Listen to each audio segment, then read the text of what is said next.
Ireland is a two-tier recovery to the restaurant industry. Dublin seems to have stabilised, but outside of Dublin we have still restaurants closing down in rural areas and contracting at a rate of one a day throughout many towns across Ireland. What we need to do and see from this government is a jobs creation initiative in the area of creating more jobs for chefs and also making sure that the VAT rate is retained beyond 2014. Currently we created about 10,000 jobs in the tourism industry because of the VAT reduction, and that has helped the tourism industry recover, but we need to see growth and expansion now.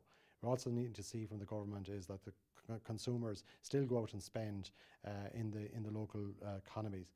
And what we also would like to see that the government is not going to tackle and penalise restaurants in the area of taxing using fat taxes or sugar taxes to tackle obesity. It's all about education and rewarding education in the area of creating healthy eating campaigns in primary schools and secondary schools across the country. Yeah, the fat tax in Denmark was abolished in last week, only after less than a year.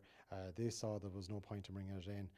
It was a revenue generating measure on behalf of the Danish government. It did nothing for their tackling obesity. And the minister needs to listen to what the industry is telling them and telling him and the Department of Health that it's all about education and educating young people about healthy eating. We have also outlined in our pre-budget submission that video games should be levied, and any money raised from that with regards to ring fencing the funding raised, put into healthy eating campaigns in every primary and secondary school in Ireland. And then you'll see start a new approach to eating properly in the country. The number one issue that we have highlighted is that there is a huge shortage of chefs in the country. We need more funding in training chefs, and the industry and restaurants across the country can train these chefs in association with training partners, and we can train them far cheaper than the way that is happening at the moment.